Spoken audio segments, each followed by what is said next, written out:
안녕하세요. 집콕복콕의 이훈관 사도 요한 신부입니다. 오늘은 2022년 새해를 맞이해서 집콕복콕 신년 특강을 준비했습니다. 오늘 모실 분은 아주 모시기 어려운 분이신데요.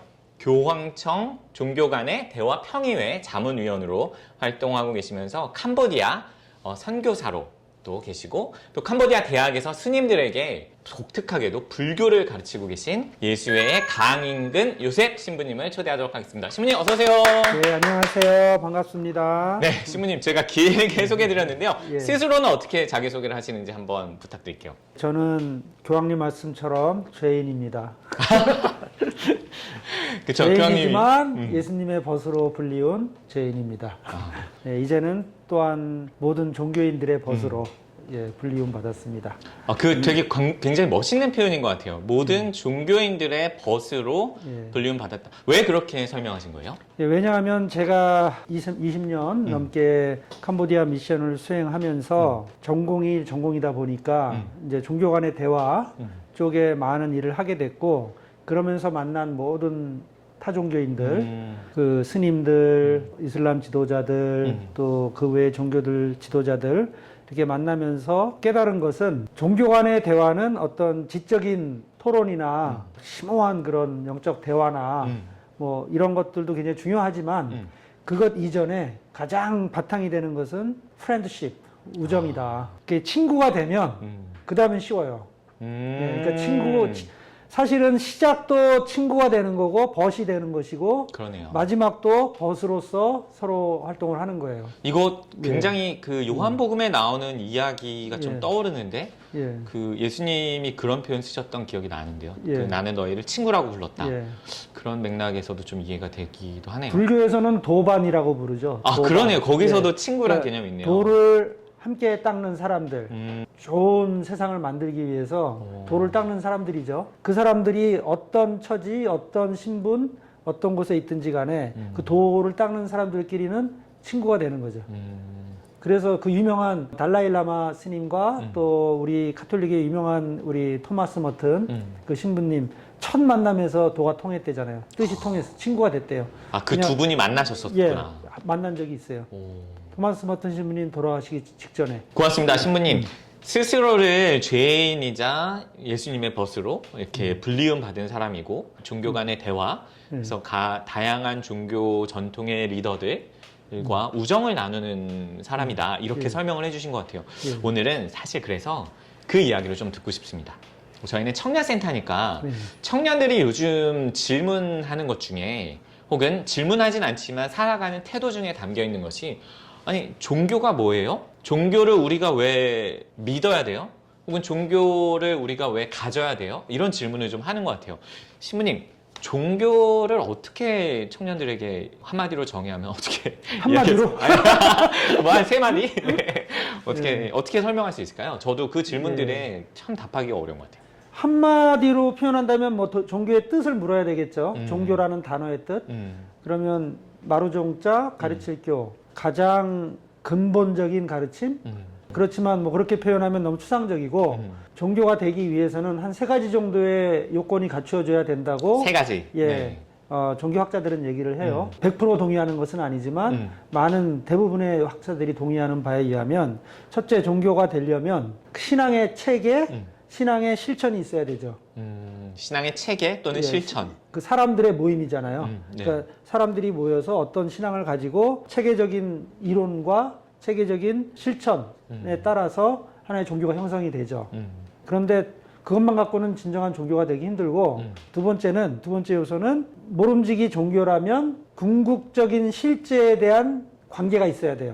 궁극적인 제가 실제. 일부러 하느님이라는 표현을 쓰지 않습니다. 네, 일단 종교에 대해서 일반론을 얘기하니까. 예, 왜냐하면 하느님을 인정하지 않고도 그런 관계를 맺는 종교가 있어요. 불교가 대표적입니다. 불교는 무신론이지만 그 무신론이라고 해서 어떤 궁극적인 존재와의 실제 관계가 없는 게 아니죠. 그래서 궁극적인 실체, ultimate reality, 어떤 궁극적인 현실에 대한 인식이나 관계가 있어야 되죠, 종교라면은. 그 다음에 마지막으로 3번째 요소는 모든 사람들에게, 그 종교를 따르는 사람들에게 삶의 의미와 죽음의 의미에 대해서 결국 인간이 궁극적으로 추구하는 바에 대해서 뭔가를 줘야 돼요. 오. 답을 줘야 돼요. 그러니까 궁극적인 인간이 왜 사는지, 어디로 와서 어디로 가는지에 대한 그 해답을 줘야 되는 거죠. 나름대로의 해답. 예, 그래서 이 세 가지가 갖추어져 있으면 종교라고 부를 수 있는 거죠. 지금 말씀하신 것 중에 청년들에게 대답해 줄 만한 요소들이 몇 가지 있었던 것 같아요. 예. 종교를 왜 가져야 합니까? 의미 문제는 늘 우리에게 열려있는 질문이잖아요. 삶을 왜 사니? 왜 태어났니? 죽는 게 무슨 의미가 있니? 죽음을 앞에 두고 너는 어떻게 살아갈 거니? 거기에 대한 답을 종교 안에서 찾을 수 있다. 예. 혹은 종교 안에서는 그런 이야기를 많이 나눈다. 그런 의미에서 좀 어느 정도 설명이 되는 것 같고. 한편으로는 그러면 죽기 전에 그 종교를 가지면 되지 않습니까? 뭐 그렇게 물어볼 수도 있을 것 같아요. 그냥 죽기 하루 전날 예. 예. 그냥 종교를 없이 살다가 뭐 그런 죽음의 위기에 있을 때 그때 종교를 가지면 되지 않는가? 뭐 그런 태도도 있을 수 있을 것 같은데. 있죠. 네. 있을 수 있죠. 예. 괜찮아요. 대박이 터진다 그러죠. 그래서. 안 이게 하는 거보다 낫다. 성경에 있죠, 실제로. 예. 예를 들면 어떤 게 있을까요? 예수님 십자가의 우도. 양쪽에 같이 십자가 달렸던 사람들 중에 우도는 참 운 좋게도 예수님을 비난하지 않고 같이 비꼬지 않고 청원을 했죠. 제가 참 사는 모습은 개판이었지만 그래도 당신을 보니 뭔가 있는 것 같다. 죽음 너머에 뭔가 있는 것 같은데 당신이 당신 나라를 세울 때 나를 좀 잊지 말아달라. 완전히 진정한 도둑이죠. 마지막에 대어를 낚은. 마지막에 천국까지 훔쳐버린. 예, 그래서. 진정한 도둑. 예. 근데 이제 그런 대박이 아무에게나 오는 것은 아니다. 그게 문제인 거죠. 대부분은 평소에 살았던 모습 그대로 죽음을 맞이하죠. 죽음은 그 삶의 반영이기 때문에, 예, 살았던 모습 그대로 대부분은. 그렇기 때문에 사실 현명한 자라면 평소에 살아있을 때 종교의 문제에 대해서도 좀 진지하게 고민해 볼 필요가 있죠. 제가 종교라는 표현을 써서 그렇지만 사실은 신앙? 그렇죠. 어떤 신앙. 믿음. 예. 내가 어딘가에 아까 얘기한 얼티메이트 첫 번째 요소죠. 네. 신앙과 실천. 이 두 신앙과 가지, 실천. 그 체계가 있어야 돼. 신앙의 체계 또는 신념의 체계, 그 다음에 그것을 표현하는 그 실천, 관습, 뭐 예절, 뭐 이런 것들이 있어야 되는 거죠. 조직, 구조. 그래서 저는 그런 질문도 많이 받거든요. 저는 하나님을 믿습니다. 그런데 어떤 체계화된 방금 얘기하신 예. 그런 종교 집단 혹은 교회 혹은 뭐 절 예. 혹은 뭐 어떤 단체 예. 이런 데 가입해서 매주 뭘 신앙 행위를 하고 이러는 거에는 관심이 없습니다. 이런 청년들도 꽤 있는 것 같아요. 예. 예. 저는 참 대답하기 어려워요. 그랬을 예. 때 신부님 어떻게 대답하면 좋을까요? 지금 현대 세계 트렌드죠, 사실은. 특히 서구 사회를 중심으로. 예를 들어서 불교 신자라고 얘기를 해요. 많은 서양 사람들이, 서양 젊은이들이. 아 그래요? 자신이 종교를 뭐냐고 물어보면 나는 불자다. 그런데 이 아시아 지역의 불교하고 완전히 틀려요. 아시아 지역에서는 어느 종단에 속해 있잖아요. 네. 그리고 절도 가고. 그런데 서양 불자들은 그런 거에 관심 없죠. 문화에 대해서 관심이 없는 거죠. 그 사람들이 관심 갖는 것은 개인적인 수양, 명상 이런 것에 매혹을 느껴서 불교에 귀의를 했고 어떻게 보면은 그분들이야말로 부처님이 원했던 진정한 불자일 수도 있죠. 그런 모든 관습적인 것들을 벗어나서 자기의 깨달음을 향해서 진지하게 투신하는 분들이시니까 예, 그럼에도 불구하고 그분들도 지향하는 분들의 공동체가 있어요. 공동체를 떠나서 혼자만의 종교는 없습니다. 종교는 기본적으로 그 가르침을 따르는 사람들의 모임이에요. 그러니까 그것이 조직화되고 체계화되고 인스티튜션이 되느냐 안 되느냐의 차이일 뿐이지 눈에 보이는 그런 조직이 없다 하더라도 그분들도 그 서양의 불자들도 특히 요즘 같은 세대는 인터넷이 발달돼 있잖아요. 맞아요. 그걸 인터넷상의 온라인상의 교류를 통해서 하나의 공동체 의식을 느끼죠. 그리고 그런 명상센터라든가 센터들을 중심으로 또 모이기도 하고. 그러네요. 그리고 더 중요한 것은 그분들은 그런 조직적인 실천을 이렇게 이 아시아 지역의 종교들처럼 하지는 않지만 더 의미 있게 사회 변화를 위한 도네이션, 사회 변화를 위한 투신 이런 것들을 많이 하시죠. 기본적으로 서양의 불자들은. 그럼 기본적으로 신부님이 보실 때 청년들이 지금 종교에 대한 의문을 갖는 건 트렌드고, 그건 당연히 그냥 이미 그렇게 하고 있는 거고, 예. 그 가운데서도 불구하고 자신들이 신앙이 있다고 여기는 사람들은 알게 모르게 자신도 어떤 단체와 예. 공동체 안에 예. 깊게든 옅게든 예. 발을 담그고 있다. 예. 그게 전제라는 것이죠. 예. 인간은 사회적 동물이에요. 네. 혼자서는 살 수 없습니다. 음. 그래서 그런 자유를 중요시하고 개인의 특징을 중요시하고 개인의 공간을 중요시하는 현대 세계의 젊은이들도 결국은 그걸 나누고 싶어해요. 진정한 그런 어떤 자신의 영적인 그런 체험들이 생기기 시작하면 좋은 건 나누고 싶은 게 인간이거든요. 그 얘기를 들으니까 저도 약간 아이디어가 좀 생기는 게, 그러면 그런 영적인 갈망 같은 게 있다는 것을 교회가 예. 혹은 그런 종교 단체들이 조금 먼저 알아차리고 그에 맞게 응답하는 게 더 맞습니다. 필요하겠다라는 예, 생각도 맞습니다. 드네요. 예, 예. 그러니까 기존에 여러 가지 신앙 행위들, 신심 행위들이 있었지만 예. 현대 트렌드가 조금 개인적인 신심과 또 새로운 공동체 혹은 자신이 더 투신하고 싶은 방향으로 이 신앙의 행위를 좀 찾아가고 있다면 거기에 맞게 교회가 응답해야겠구나 이런 생각이 맞습니다. 드네요. 예, 예. 감사합니다, 신부님. 오늘 종교에 대해서 일단 얘기를 계속 예. 하고 있는데요. 두 번째 얘기하셨을 때 궁극적인 실제와의 어떤 관계를 갖는다. 예. 이것을 제가 속한, 그리고 신부님이 속한 그리스도교 예. 가톨릭의 개념으로 이해하면은 구원과 관계에 있을 것 맞죠. 같아요. 예. 예. 참 어려운 개념 같기도 한데 예. 여러 종교를 지금 예. 신부님은 공부를 하셨잖아요. 예. 특별히 불교를 예. 전공하신 걸로 제가 자막으로 아까 넣어드렸는데 여러 종교의 그러면 구원관, 이해하는 것이 조금 다를 것 같아요. 청년들도 아마 그런 게 좀 궁금하지 않을까 싶어요. 특히 한국 사회에서는 불교와 천주교 스님과 신부님들이 사이가 나쁘지도 않고 서로 상충하는 면도 있고 이해되는 면도 있을 것 같아요. 청년들에게 우리가 궁극적으로 믿는 대상을, 우리가 고백하는 대상을 왜 믿어야 되나, 그런 부분과 관련이 있을 것 같아요. 어떻게 신부님은 이해하고 계십니까? 제 생각에는 종교의 출발점은 개인적으로 봤을 때 개인적인 사람들의 출발점은 체험인 것 같아요. 체험. 종교 체험. 네. 아까 그 궁극적인 실제와의 관계라는 게 뭐 쉬운 말로 표현하면 거룩한 것에 대한 체험이거든요. 신부님 둘 다 비슷비슷한 것 같은데요. 거룩한 궁극적인 실제와의 체험, 거룩함에 대한 체험. 거룩하다는 말은 네. 내가 일상적으로 살아가고 있는 그 테두리 안에서는 경험하지 못했던 어떤 특별한 체험이 주어지는 거죠. 그 사람에게 어떤 이유에 의해서든지 어떤 조건에 의해서 또는 어떤 환경에서 또는 어떤 뭐 모임에서 또는 어떤 기도의 순간에 예. 그걸 얘기했으니까 제가 잠깐 비유적으로 하면은 어떤 기도의 순간에 어떤 따뜻한 느낌 그렇죠. 같은 게 예, 올라오고 그런 체험들을 말하는 거죠. 내 밖에 분명히 예. 어떤 분이 계신 느낌으로 예. 나를 좀 지켜보고 계시거나 예. 나를 이끌고 계시다는 그런 예. 체험 같은 게 거룩함 예. 체험이라고 뭐좀 청년들의 입장에서 표현하자면 청년들이 이제 평소에는 공부 걱정하고 취업 걱정하고 뭐 이렇게 열심히 그냥 테두리 안에서 살아요. 네. 집, 학교 또는 친구들 뭐 이렇게 하다가 어느 날 갑자기 눈앞에 짠 하고 아이유가 나타났어.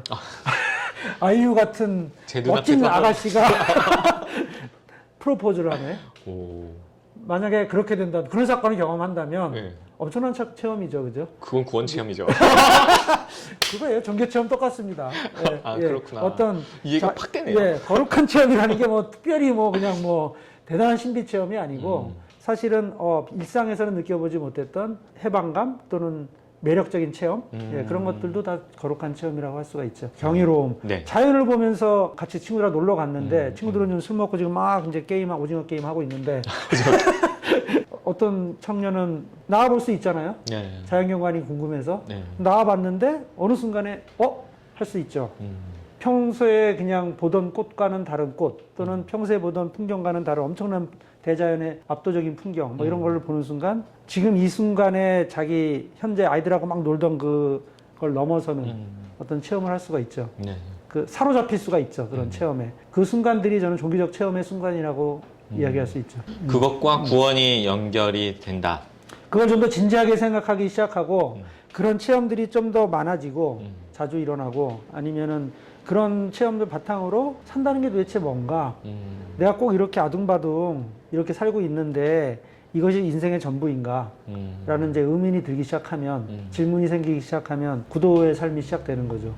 구도적인 삶이라는 게 반드시 뭐 출가를 해서 뭐 스님이 된다거나 신부님이 된다거나 그런 것보다는 우리 청년들이 살아가는 그 일상의 삶 안에서 일상적인 삶과는 약간 다른 어떤 체험들을 바탕으로 자신의 삶에 대해서 진지하게 고민해 보기 시작할 때 나는 어디로 와서 어디로 가는가? 내가 지금 취직하려고 하는 이 취직의 목표가 도대체 뭔가? 이제 이런 것들에 대한 질문이 생기기 시작하면 그때부터 종교적인 사색을 시작한다고 봐야죠. 철학적인 사색하고 경계가 좀 모호한데 철학적인 사색은 끊임없이 질문을 던져요. 이성적으로, 합리적으로 질문을 던지는데 종교적인 질문은 좀 더 실존적입니다. 좀 더 자기 삶과 연결돼 있고 이성적으로는 해설이 안 되더라도 투신하고 싶은 마음이 일어날 정도의 어떤 강렬한 체험 이제 그런 것들이 있죠. 그리고 궁극적으로는 아까 말씀드렸듯이 인생의 목적에 대해서 답을 주죠. 종교는. 그게 틀릴 수도 있지만 각 종교가 주장하는 바들이 있죠. 아, 틀릴 수도 있어요? 그럼요. 그거 되게 놀라운 얘기인데. 틀릴 수도 있죠. 그거는 그 가능성은 열어둬야죠. 우리가 어떻게 보면 갬블링이죠. 갬블링이라고요? 도박 같은 거죠. 신부님이 그런 얘기 해주시니까 굉장히 신선하게 우리 둘 나오는데. 다 삶을 투신해서 지금 결혼도 안 하고 완전히 예수님한테 미쳐갖고 이렇게 했는데 다른 사람들 눈에서 보기 우리 도박하고 있는 거예요 지금. 아, 저 다른 사람들 삶을 봤을 바쳐서 도박을 하는구나. 그만큼 우리에겐 소중한 체험들이 있는 건데 그 체험이 맞는지 안 맞는지는 그거는 그냥 객관적인 이성적으로 생각을 해보면 모르는 거예요 아직. 그죠? 예. 그런데 아주 솔직한 고백이네요. 예, 지금. 순교자들의 삶이나 또 우리 같은 성직자들의 삶이나 또 수행자들의 삶이나 이런 것들을 볼 때 아 거기 뭔가 있다. 어떻게 보면 우리의 삶 자체가 종교적인 체험을 청년들에게 또는 타인들에게 소개하는 그런 장이 될 수도 있죠. 신부님 말씀을 들으면서 제 질문이 사실은 여러 가지 구원의 형태를 불교와 천주교의 방식은 좀 다를 텐데 신부님의 이야기는 우리들이 삶의 증거로 보여주는 것이 사람들에게 구원의 어떤 모상을 보여주는 게 아닐까라는 답을 주신 것 같아서 좀 마음이 좀 편안해지고 또 한편으로는 어려운 현학적인 무슨 이게 학문으로 공부해갖고 구원은 뭐 그리스도의 대속이고 뭐 불교의 깨달음이고 그것은 뭐 이렇게 어려운 건 줄 알았는데 우리 삶을 진정성 있게 살아내는 태도 그리고 뭔가 우리를 넘어선 존재에 대한 신부님 표현으로는 진정성 있는 일생을 건 도박. 예. 그리고 사실은 더 궁극적으로는 그 거룩한 것 또는 일상을 넘어서는 것 뭐 이런 것보다도 더 궁극적인 것은 사랑에 대한 연민, 사랑 뭐 이런 것에 대한 자각일 거예요 아마. 자기 안에 사랑이 있다는 것을, 자기 안에 연민이 있다는 것을 또는 자기 안에 그런 정말 갈망하는 어떤 궁극에 대한 그런 염원이 있다는 것을 깨닫는 순간 종교인이 되는 거죠. 시타르타의 예를 들면 부처님의 예를 들면 부처님이야말로 아쉬울 게 없는 분이었거든요. 잘 모르는 분들도 있으니까. 대부분 알 거라고 생각하고 이제 어렸을 때 네. 왕궁에서 태어났잖아요. 왕자였군요. 예, 왕자였죠. 예, 왕자였고 물론 이런 커다란 왕국의 왕자가 아닙니다. 오해하지 마세요. 그 조그만 소 왕국의 이제 왕자였는데 누릴 수 있는 건 다 누려봤어요. 세속적으로. 우리 지금 청년들이 꿈꾸는 그 모든 거 다 가진 분이었어요. 이미 경제적으로나 권력적으로나 물질적으로나 또는 여자까지도. 수없이 많은 그 이쁜 시녀들이 춤을 추면서 날마다 즐겁게 해주려고 애를 썼으니까 일부러 그렇게 시켰어요 왕이. 이 왕자가 딴 생각하지 못하게. 그런데 이 왕자는 더 궁극적인 것에 대한 눈이 열린 거죠. 이미 어린 시절부터 그 아버지가 그렇게 감추려고 했던 그 삶의 어두운 면들을 이미 본 거예요. 우연히 길에 가다가 길도 안 갔죠. 길도 못 나가게 했으니까. 근데 한번 소풍 나갔을 때 딱 본 그 아픈 사람 또 늙은 사람 이런 것들을 보면서 이제 충격을 받는 거죠. 이 젊은 왕자가. 내 주변의 삶과 너무 다른 거잖아요. 그 하인한테 물어보죠. 그래서 저것이 도대체 뭐냐? 몰라 뭔지 만나본 적이 없으니까. 근데 아픈 겁니다. 그 아프다는 게 그럼 저 사람만 겪는 거냐? 아니면 다른 사람들도 겪는 거냐? 자기는 아파본 적이 없으니까. 다른 사람도 겪습니다. 그럼 나도 겪겠네? 물론이죠. 지금 왕자님은 아직 어리셔서 잘 모르지만 조금 있으면 겪을지도 모릅니다. 병은 피할 수가 없습니다. 인간으로 사는 한. 조금 이따 상녀 메고 가는 장례인녀를 봤을 때 저건 또 뭐냐? 사람이 죽어서 장례를 치르는 거라고. 또 똑같은 질문이 이어지죠. 자기 일상을 벗어나는 어떤 순간의 체험이 있었을 때 시타르타의 다른 점은 질문을 던질 줄 알았던 거죠. 점점 더 진지하게. 그러면서 인간이 결국은 태어나서 죽는다는 것은 그 죽음의 과정까지 끊임없는 생로병사의 고통 속에 있는 게 인간이구나라는 거를 그때 완전히 깨달은 건 아니지만 감을 잡은 거죠. 그 질문을 놓지 않은 거죠. 어떻게 보면은 이 종교적 삶의 시작은 인간들이 겪어야 되는 삶의 고통 또는 인간들이 실존적으로 겪을 수밖에 없는 유한성들 이런 것들을 진지하게 볼 수 있는 눈 그리고 남의 일이 아니고 내 일로 받아들일 수 있는 연민 공감 능력 이제 이런 것에서 시작한다고 봐요. 부처님이 어린 시절에 그 아픈 이들 늙어서 병에 걸리는 사람들을 보면서 만약에 혐오의 감정이 들었다면 그분이 지금 우리에게 기억되지 않았을 것 같아요. 근데 반대로 신부님 이야기 시작하시면서 사랑, 자비, 뭐 연민 그 예로 지금 시다르타를 얘기를 해주셨는데 그런 관점에서 사람을 바라보기 시작하지 않았나? 사실 무관심할 수도 있잖아요. 맞아요. 예. 남인데 뭐 그냥 지나가다가 그냥 슬쩍 보고 지나갈 수도 있고 근데 그분은 그렇지 않았다는 거죠. 왕자임에도 불구하고 그게 어떻게 보면 종교적 신성의 출발점이죠. 인간에 대한 사랑 또는 어떤 사물에 대한 깊은 관찰력, 사랑 이런 것들이 시작점이죠. 시민 이야기 넘어오면서 궁극적으로는 어떤 일상을 벗어나는 체험, 뭐 실제적인 이 거대한 존재와의 관계 넘어서 본질적으로는 종교는 사랑이다 이런 얘기 해주시면서 이 이야기로 넘어왔는데 어떻게 마무리를 해주실 거예요? 그러면 그리스도교적인 관점에서도 좀 얘기를 해주시면 어떨까요? 사실은 제가 뭐 불교에서 자비를 지금 얘기했지만 불교의 핵심은 사랑과 자비는 아니에요. 불교의 근본 가르침은 뭔 것 같아요? 고통을 없애는 거 아닌가요? 해탈이죠. 그쵸. 해탈인데 그 해탈은 이제 목표고 그 목표를 아울러서 수단까지 포함해서 뭐 아무튼 이 종교는 이거라고 딱 한마디로 표현하는 핵심어들이 있거든요. 네. 그리스도교는 분명 사랑이고. 예, 그거는 의문의 여지가 없죠. 근데 불교는 되게 그리스도교에 대해서도 사실은 만약에 개신교 신자들한테 물어보면 쉽게 사랑하고 태어나지 않을 수도 있어요. 믿음이다. 믿음이라고 할 수도 있어요. 신앙이라고. 믿음, 희망. 예, 하지만 일반적으로 우리 학자들이 동의하는 것 또는 우리 일반적인 크리스찬들이 평범한 크리스찬들이 동의할 수밖에 없는 것은 사랑의 그리스도교의 핵심어는 사랑이죠, 그죠? 근데 그냥 사랑이 아니고 아가페 사랑. 하느님 성경의 처음부터 끝까지 아가페 사랑을 얘기하는 거잖아요. 그거라면 불교의 핵심어는 지혜입니다. 지혜. 오, 진짜 처음 듣는 얘기입니다. 전 자비로 알고 있었는데. wisdom. 산스크리트어로는 프라냐, 팔리어로는 빠냐라고 하거든요. 그래서 이게 핵심이에요. 아까 해탈을 얘기하셨는데 그 해탈로 가는 가장 최상의 길이 지혜의 길인 거죠. 그리고 해탈의 내용이 지혜예요. 그러니까 길도 수단도 지혜고 궁극적으로 달성한 그 목표점도 목표점에 달성한 사람의 모습도 지혜로운 사람인 거죠.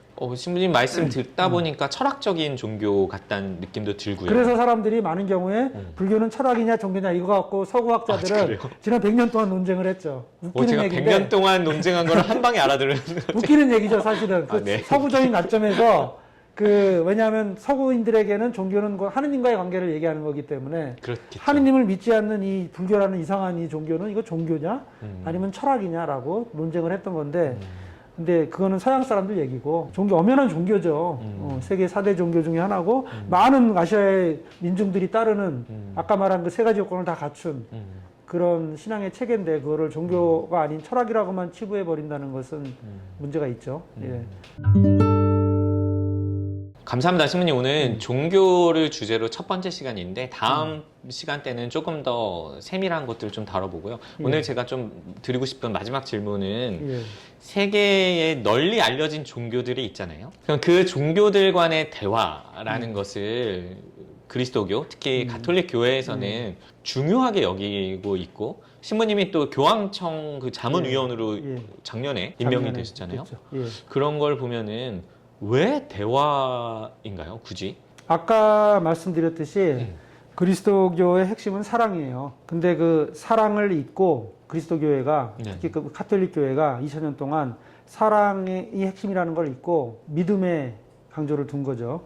신앙 교리. 그래서 그 신앙 교리에 그리스도교가 진리라고 간직하고 있는 그 신앙 교리에 어긋나는 것들은 이단 또는 참 진리가 아닌 종교들 이제 이런 식으로 치부하고 그래서 한마디 정식으로 카톨릭 교회 밖에는 구원이 없다. 없다라고 과거에. 요약을 했죠. 네. 그 신념 하나로 똘똘 뭉쳐가지고 1950년을 내려왔고 그럼 1950년 무렵에 뭐가 일어났군요. 선교사들도 막 내보내고 막 이제 그렇게 했죠. 근데 그러니까 1900년대 지난 세기 20세기 초반부터 이제 새로운 물결들이 약간 일어나기 시작했어요. 가톨릭 교회 특히 안에. 예수회를 중심으로, 오. 예수회 신학자들 중심으로 뉴 티올로지라고 하는 네오 티올로지라고 하는데 그 새로운 방향, 새로운 이해 이제 이런 식으로 물결이 일어나다가 그 정점이 1962년에서 65년까지 있었던 이 제2차 바티칸 공의회 거기에서 이제 성령의 바람이 불면서 교회의 자기 이해가 바뀌었죠. 원래는 어떻게 이해했는데 어떻게 바뀌었습니까?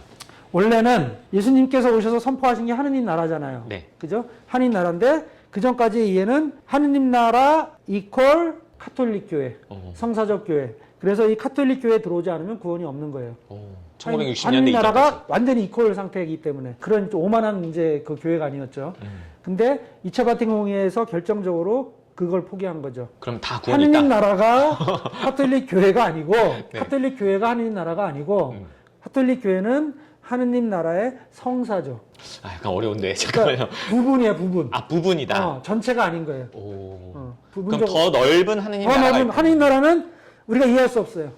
신비의 영역이죠. 하느님이 크신 만큼 하느님 나라도 클 거 아니에요. 아, 그러니까 제가 요약한 언어와는 정말 다른 언어를 쓰셨는데 교회 안에만 구원이 있다라는 표현에서 제2차 바티칸 공의회부터는 더 큰 하느님 나라의 예. 교회, 그러니까 가톨릭 교회가 부분이다. 구원이라는 게 하느님 나라에 들어가는 거잖아요. 쉽게 말하면. 맞아요. 근데 그 하느님 나라가 교회가 꽉 찬 교회가 이게 하느님 나라라면 다른 여지가 없죠. 그렇죠. 근데 이제는 교회는 이 하느님 나라의 일부분이라고 이해를 한다면 그리고 우리는 이거를 드러내주는 증거하는 성사라고 이해를 한다면 이제 달라지죠, 얘기가. 이 교회 바깥에도 구원이 있을 수 있다라고. 있을 수 있다. 있을 수 있다라고 표현을 하죠, 아직까지는. 있을 수 있다라는 엄청난 문장으로 바뀌죠. 그 이해가 바뀌면서 이제는 교회의 역할은 다른 이 밖에 있는 사람들을 여기로 끌어들이는 게 아니고 이 교회 백성의 증거를 통해서 하느님 나라의 증거를 통해서 이 사람들과 대화가 필요한 거죠. 하느님께서 너무나 명확해졌어요. 하느님께서 다른 식으로 활동하고 계신데 교회 밖에서 그러면은 뭐 다른 방법이 없잖아요. 물어봐야 되잖아. 우리는 이렇게 이해하고 있는데 너희는 어떻게 이해하니 하느님 나라를? 그러면서 서로 대화를 해야죠. 이 대화의 상대에는 종교만 있는 게 아니에요. 이제는 무신론자도 포함되는 거예요. 심지어는 그러니까 선의의 모든 사람들. 이제 그래서 그 표현을 많이 쓰죠. 이제 요새는 교황님도 표현하시고 the people of goodwill. 그러니까 people of 선의의 goodwill. 사람들, 선의를 가진 모든 사람들은 대화의 상대가 되는 거예요. 아. 신부님 지금까지 해주신 얘기가 너무 명쾌하고 사실은 아주 쏙 드는 마음에 쏙 드는 이야기들인데 왜냐면 청년들의 고민이 나는 가톨릭 교회 신자인데 아닌 친구와 결혼을 해도 되나? 나는 가톨릭 교회 신자인데 아닌 친구들과 만나려니 나는 주일 미사 의무를 다해야 되는데 뭐 등등등 굉장히 현실적인 문제들이 있는데 신부님 얘기 들으면서 이 청년들의 이해를 좀 높여줄 수 있겠다. 저도 많이 배웠고 그런 느낌이 듭니다. 다음 시간에, 다음 주에 나머지 조금 더 세부적인 이야기들, 신부님의 개인적인 체험들을 조금 더 종교 간의 대화를 하셨던 것들, 또 불자들과 만났던 이야기들 조금 더 들어보면 좋을 것 같습니다. 여러분, 그러면 다음 주에 다시 강인근 요셉 신부님 모시고 이야기 나누도록 하겠습니다. 다음 주에 만나요. 안녕! 감사합니다.